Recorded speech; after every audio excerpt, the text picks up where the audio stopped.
through value-added products and more meal convenience, we're educating Australian consumers around how to eat pork, and that's driving consumption. But it's still, got a way to go. We eat a lot of meat in Australia, about 120 kilos per capita. 55 kilos of that is chicken, and then pork and bacon and ham slips back to about 25. Swine.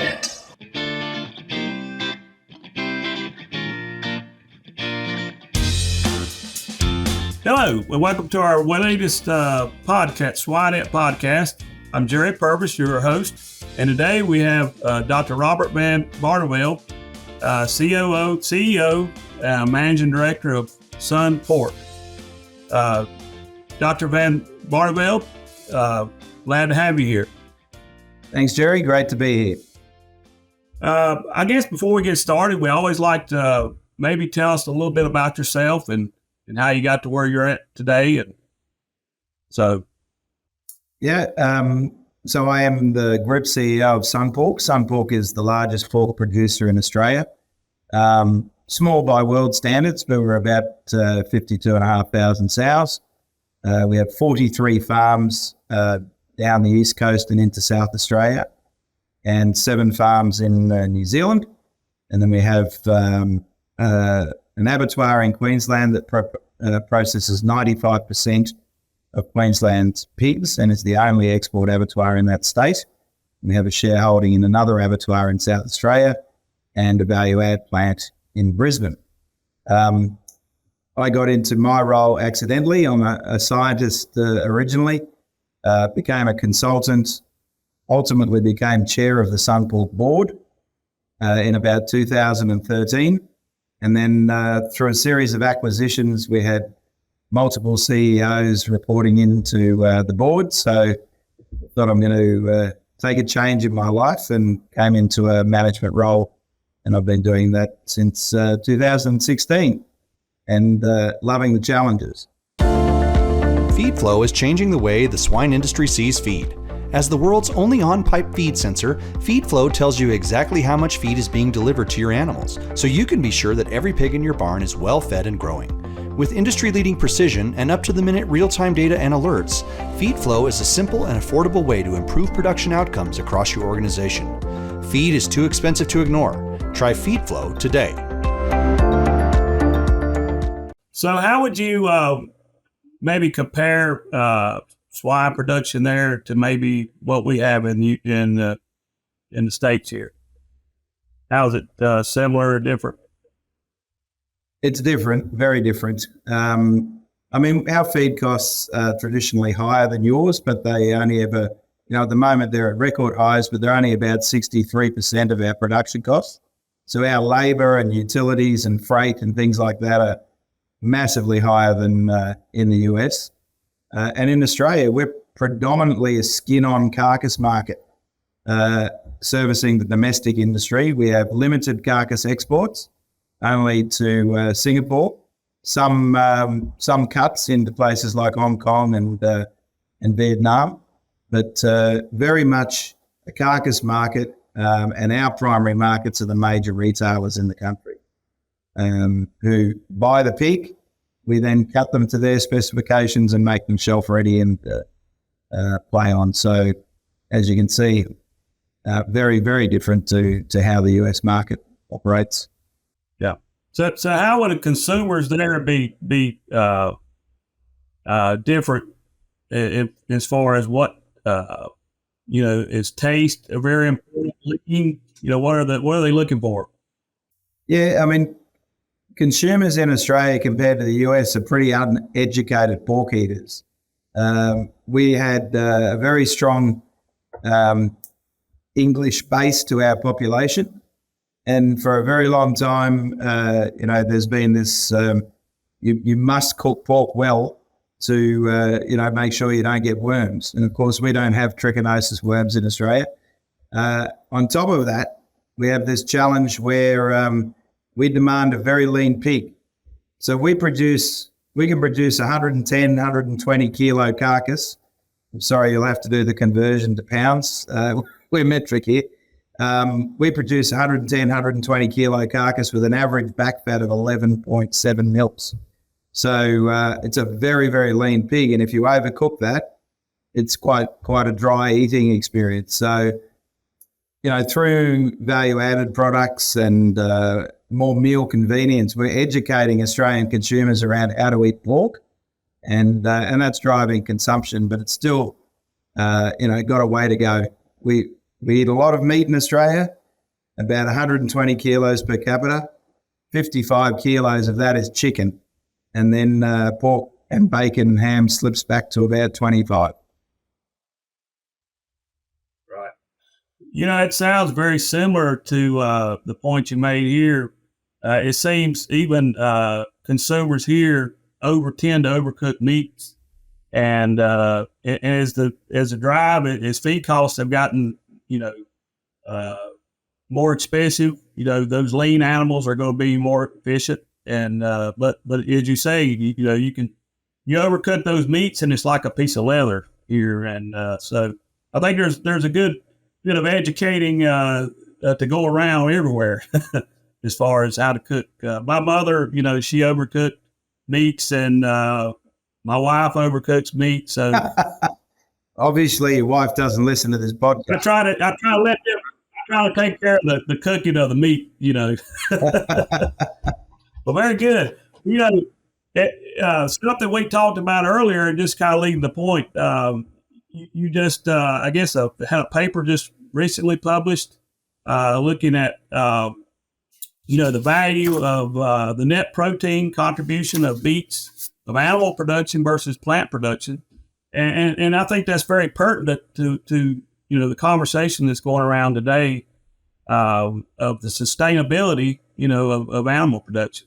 So maybe tell us a little bit about that project. Sure. So I suppose it's a bit unusual for a commercial pork value chain to be publishing papers, but it wasn't so long ago I saw the CSIRO in Australia had published data around the net protein contribution of cattle, either grass-fed or feedlot-fed. And I thought, this is important to the debate, because our detractors very often talk about, livestock consuming food that could otherwise be directly consumed by humans. And we know that's just not true. And from a sustainability perspective in pork production, we have to remember why pork is the most consumed meat in the world. And that's effectively because the pig is used as a bank for excess grains and byproducts. Now, over time, that's evolved, and we obviously have biosecurity and food safety things to consider. But it is absolutely critical that we remember the more of those products that we can use, the more sustainable pig production is. So we went through the exercise of actually looking at food that could go directly to the human food chain versus food via pork from our value chain. And we showed that we produce 3.26 times as much human edible protein as we consume in the process. And we learned that number is quite specific to your own value chain. So, I think more people around the world should be looking at calculating that number for their specific production system and almost using it as a global KPI to make sure that you're trying to push that number as high as you can. It was a good point in reading your paper that I didn't realize there was as much waste in human food production. As bread, white bread is like 70%, is all the, so it's not very inefficient. And we were all, the animal production or even feed mills, all that started as we became consumers of waste streams. And so a very good point that I think a lot of people miss when they look at maybe like the greenhouse emissions, how we impact our environment.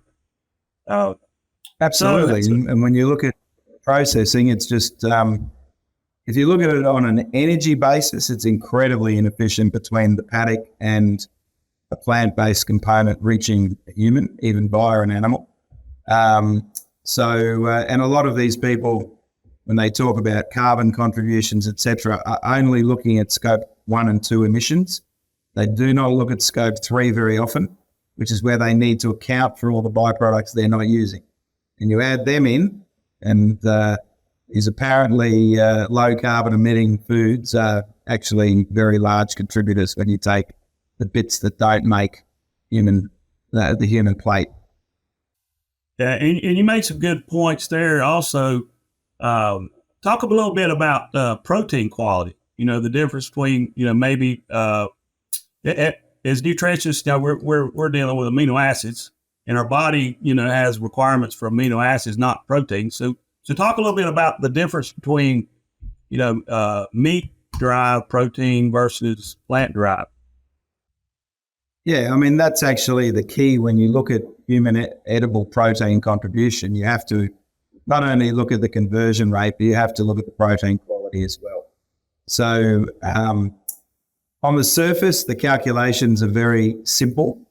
The first step is you have to actually calculate from the ingredients that are going in your pig diets, which parts of those could actually go directly to a human, and make an assumption, if you like, around that.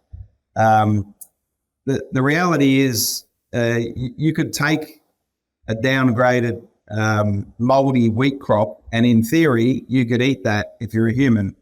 The reality is it's never going to make any kind of milling process. It will go to waste, and stock feed is the only part. With oilseed meals, a lot of people argue, particularly with soy, that they're grown as much for the meal as they are for the oil. But particularly in the US, where demand for oilseeds oils is going through the roof around sustainable aviation fuel metrics, etc., you're going to be ending up with a lot of soybean meal that doesn't have a home. So something's going to have to eat that. So you make those judgments on all of your ingredients. You work out the efficiency of conversion on a protein to protein basis. And then you start looking at amino acid quality.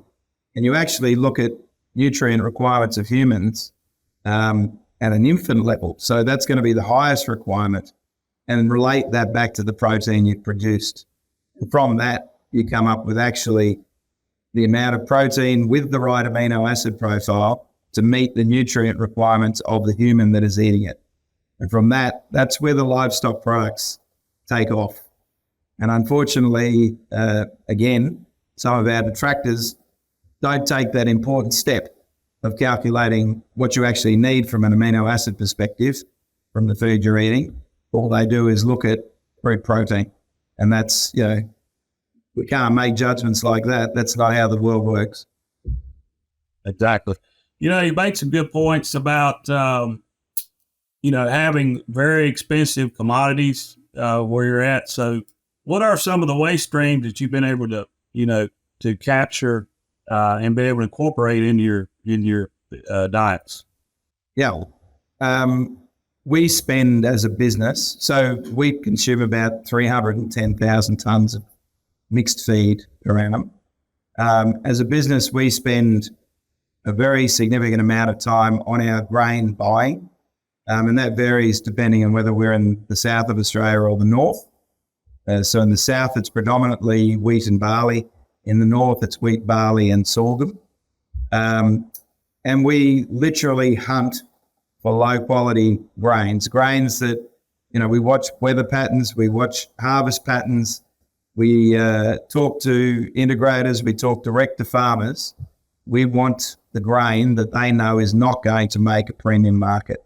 And that's what we buy, and we design our mills to try and capture as much of that, either as physical grain or on contract, whatever we can do. But that's step one. And that is, that's a big pool of our nutrients. But sounds funny, we're looking for the lowest quality we can get, because our job as nutritionists is to characterize that and put it into a diet and complement it with other ingredients to get, an adequate diet that's going to promote optimum growth of the pig. And we do that very well. In Australia, we can use meat and bone meal and blood meal. So that's an incredibly valuable waste stream, if you like, that we can put into diets to complement the cereal base, soybean, canola. But we use things like fava beans, which are used as a rotation crop in Queensland. They're not really produced for human consumption. They're used to regenerate a paddock after a wheat crop. So we'll capture things like that. We use milling offals, what we call mill run, which is all the components that come off flour. Milling. I suppose the range is endless, but we have a very good database of the actual amino acid available contribution from these waste streams that allow us to put a complete diet together pretty effectively. Yeah, we're very similar. We're on the eastern U.S., so we're not near the the Midwest where the grain belt grain producing states. So our cost to freight our grain to us is very expensive. So we too look for a lot of it's funny, we're talking about wheat. Sometimes we're better off when we have maybe less than optimal conditions for wheat, because some of those farmers now have to sell, they're not going to make milling grade. So, and most of our poultry neighbors, they don't fight us for the wheat. So, it really helps us sometimes when maybe the weather is not is good for for wheat harvest. So very similar to what you're saying. You got to find those bargains, those opportunities. Yeah, it's very, very similar. Yeah. What are some of the unique maybe byproducts that you've been able to use here recently? I suppose we have a wider range of oilseed meals, maybe compared to the US. So soybean meal is a staple, but it's pretty much fully imported. Canola meal locally is used extensively, but we also have peanut meal, sunflower meal, those wider range of oilseed meals, obviously in lower quantities. If we lost access to meat and bone meal and blood meal, we would really struggle, not only in ingredient pricing, but that net protein contribution would drop from our supply chain. But the advantage of being in Australia is we don't have most of the diseases that you guys have, so no PRRS or PED or anything like that. And it's all high temperature rendering, so very limited chance of spreading disease of significance via those animal protein meals. And that's an incredible resource for us. We do rely heavily on pulses as well, and pulse offals, so things like lupins and peas and beans, and then when they're produced for export markets, the gradings from those products we put back into the diets. We don't use a lot of palm kernel meal in Australia. I know that maybe the availability is going to increase because I understand palm oil is becoming more prominent in US diets with more demand for tallows and other oils into sustainable fuel production. But the actual deforestation component that's associated with palm kernel meal is viewed quite dimly by our customers, so they're not really encouraging of us using that in our diets. And traditionally, it's one of those byproducts that is so low in quality. You can have a false economy by thinking, oh, well, that's cheap, I'll put it into the diet. We don't have a lot of access to DDGS in Australia. We don't. A lot of the bioethanol production kind of failed, and those refineries have been converted to other things. So, that's probably a summary, apart from the downgraded cereals, which have a very wide range of grades. And, we utilise mycotoxin binders quite extensively to make sure we can incorporate those things safely. And sometimes you get it wrong, but not very often. Yep. It's interesting that a lot of these. I know the feed mill guy is probably not your best friend sometimes when you throw all these different things at him, and they're probably very hard to pellet sometimes. Well, that's another point, Jerry. In Queensland, our feed is exclusively mash. So we've just built a new $15 million feed mill, all mash. And that's because you can use a wider range of byproducts and you don't have to put them in a pellet. The mill is on the farm and so, freight's very effective and close. And I think in the modern environment, if you select your feeders properly and you have good on-farm management, that difference in feed wastage between mash and pellets is not as big as you think. You certainly get different intake patterns. So when you convert from pellet to mash, you'll see quite a change in feed consumption patterns, but it stabilizes very quickly. But to your point, when you pellet, you limit your ability to use some of these co-products. And in the south, we have one pellet mill, but all the rest are mash. Yeah, and a good point there. A lot of times the data supports if you're not pelleting very well, you lose a lot of that advantage of pelleting. So if you're not having really pretty good, quality pellets. So that's the thing. And particularly with sorghum-based diets, Jerry, they pellet very differently to wheat and barley, and you can pretty much get powder at the end. So why did you bother? Exactly. Yeah, we use a lot of wheat. Wheat kind of covers a lot of sins. You can get great pellets. So that's something that we typically try to keep in the diets as well. So what do you, how do we educate people? It seems like, here's the truth and there's a lot of myths out there. How do we educate people, what we're saying today and get that word out? Yeah. It's a very good question, Jerry, and I don't have all the answers. What do you got? 7 billion people in the world, and most of them get to eat 3 times a day. They don't know very much about what goes in their mouths. And for something that's so important to us, there are a lot of people that can get away with saying anything. First step is to, as we've done, you publish it. So you can say, I've got peer-reviewed publication with my data. Where's yours? The second thing around messaging is, as pig farmers, livestock producers, people are always going to assume that we're too defensive.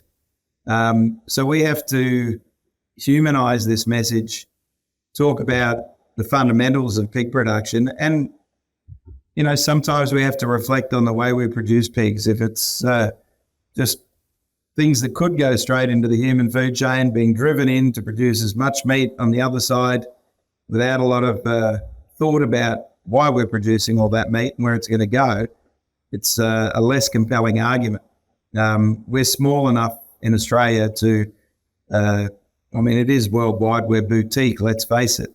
Even though there's a lot of infrastructure in producing that, we can be quite detailed in what's going into our diets and maybe can get a bit more traction on how that all fits into the overall human food supply chain. But I think, so I don't have answers on how to have effective messaging. I think conversations like this are important, get the concept into people's minds. The most important thing is we just have to start talking about it. We've been very, very bad at getting our message out there. The reason lots of people can say anything they like about livestock production is because nobody's providing an alternative debate. Exactly. I was thinking, we have a daunting task to feed the world, and we've got to double production by 2050, and so it's going to be. We've got to figure out how to use these resources wisely. And I think, just having a conversation that maybe we're not, we're not as inefficient as a lot of people realize. and overall, we have a place in taking some of these waste streams and trying to feed the world. And a lot of I think a lot of it, most people don't know what it's like to not have food on the table, and so Not many, I mean, certainly in the Western world, very few people are hungry, number one. Secondly, most of them live in the city and food's just, on the corner. And thirdly, very, very few of them have any concept of what it takes to feed everybody. They only think about themselves. And, the sheer volumes just to provide basic nutrition, and then recognizing that there's a very significant part of the world that doesn't have the abundance we have. They don't get the 3 meals a day. We could produce a lot more just to cover off on those. That's just naivety. And, it'd be nice to think you could feed the world from a vegetable garden on top of a high-rise building in the middle of New York or Melbourne. But, it's just not going to happen, is it? Yeah. It's amazing what most people are far removed from agriculture today, and so really don't understand where their food comes from, or understand what goes into producing. And I think they also fail to understand from a livestock perspective that a livestock takes a lot of the variability out of food supply. We deal with all the fluctuations in grain supply. You get your consistent meat at the other end. You take that step out, all of a sudden the human population is dealing with all those fluctuations in grain supply, and they're not going to like the outcome. Exactly. It'll be feast or famine. It'll be that, once they have to. Yep. You're exactly right. Correct. And there's plenty of examples in history of when that's occurred. It's been catastrophic events when that happens. So looking at your crystal ball, I know you're an integrator. What do you see some trends for consumers coming down as we, it seems consumers are more and more interested in what we're doing and how we're feeding animals. What do you see are some trends for maybe, you talked about lean meat. You think that's, we're going to move toward maybe something that's a little more easier or forgiving, in cooking, or what do you think? Another good question. The taste still wins with the consumer. So you need a product that tastes great and presents well and does that every time. And so we have a bit of a challenge there, certainly in Australia, because we are so lean and we have very low levels of intramuscular fat. So that's something we need to address, because by default, if we get that right, that will drive more consumption. So taste is still critical, and we as an industry have some room to improve. The second one is convenience. That will increase. People want more convenience. It's a balance between ready meals versus cook at home. I think that's, still a growing market, but the convenience will continue to increase. You are correct. People say they want to know more about where their food's coming from, and they say they will pay more for different welfare standards and production systems. The reality is they don't. I'll tell you what you want to hear in a survey, but when it comes to spending the money, the opposite prevails. And, we had some good examples of that in different countries during COVID. In New Zealand, the supermarkets were moving very quickly towards what they call free farm. So that's outdoor bred and grown in large shelters on straw, or free range. That's where they were heading. And then when COVID hit, they kind of went totally the other way, because it became very clear people wanted primal cuts, roasts, cost-effective ways of feeding their entire family, and the provenance component of it just fell by the wayside. So, that's important to remember. And I think too, we have to remember as an industry, and I think we need a united front here. People will say what they think they want. They don't know how we produce pigs. They don't know what a good production system looks like. we have to be cautious never to promote welfare as use that as a marketing tool.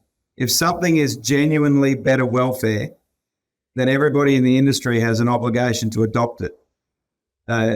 You should not be saying this is a higher welfare product than this one.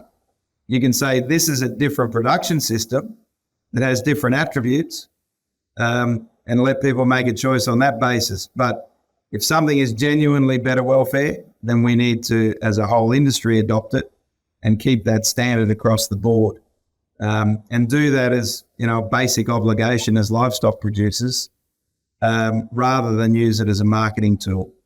And as we've seen in chicken, free range and cage-free eggs very quickly gravitate back to the standard price they were beforehand. All that's done is put a whole stack of costs back on the producer, and they don't actually have any welfare evidence that that's better.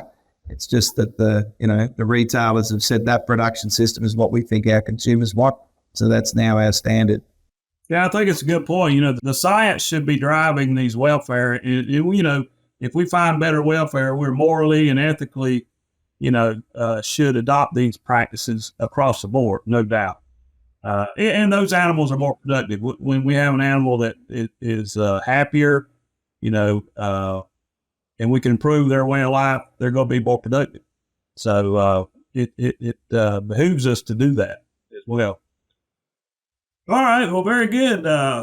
One last question. It seems it's kind of on that point. Some of these new niche markets are kind of driving, taking away their opportunity to use some of these byproducts. The ones the all veg products, what have you, that they eliminate a lot of these byproducts that we have. So it's kind of like we're going in opposite directions as far as trying to be sustainable, but at the same token, trying to meet, a standard that consumers think, it means something. So what are your thoughts about some of those? I think let's go back to where we started. Don't forget why pork production is the most consumed meat in the world. Think about the role of the pig in our food chain. If you want to start manipulating that, you're devaluing the pig. You're devaluing the contribution it makes to the food chain. And that's not sustainable. It's a marketing ploy that's only going to appeal to a very small number of the consumers. And I think the biggest issue for me with that is if you have a good nutritionist, those diets are going to have zero impact on the final quality of the product unless you're specifically manipulating a fatty acid component that is discernibly different from a flavor profile. Then it's going to have zero impact whatsoever. And if you're in countries like the US and a lot of the fat comes off, well, you're wasting your time. But I think we've got to be really cautious of those type of marketing ploys because they detract from the value of the animal as a food source. And that comes back to what we're talking about. You will lower your net protein contribution if you do that. And that's not what we're trying to do. We've got to remember the basics. Yeah, I know you probably feel the same way. As being a producer, at the end of the day, you have some joy of understanding that you're producing a product that's feeding people every day. And so you're meeting a need that all people have, and that to me, that's a good feeling. And that's what keeps us going every day, knowing that we're, participating in feeding the world. And so it's time for our famous three. A worldwide leader in animal nutrition, Adiceo's portfolio of products includes methionine, the full range of vitamins, enzymes, organic selenium, probiotics, mycotoxin management strategies, and palatability products. With such a diverse offering, Adiceo supports its customers with a broad range of expertise, tools, and services to help them maintain a competitive advantage. Adiceo, fueling predictable profits. To learn more, visit Adiceo at www.adiceo.com. Very good. Well, we're kind of at the end. We got a couple questions, 3 questions I want to ask you. what is your favorite resource? And it doesn't have to be about pigs. It can be, nonfiction. What book or resource do you, maybe are you reading now, or what's your favorite? I thought about this a lot, Jerry. I didn't come up with a sensible answer. I read a lot, but normally business magazines. The actual resource that I get the most out of in my role is the Harvard Business Review. So that comes through every couple of months, and I read it from cover to cover.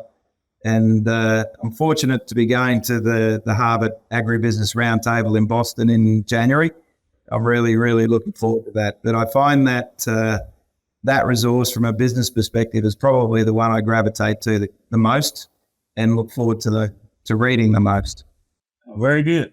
And who would you say maybe was the most influential person in your life, or that you can think of that had the most impact to get you where you are today, or who would be somebody?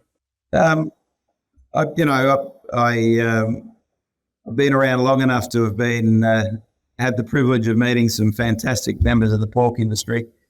Probably no doubt my PhD supervisor, Ted Batterham, was the most influential person. He really took me under his wing and taught me he gave me a really tremendous scientific grounding.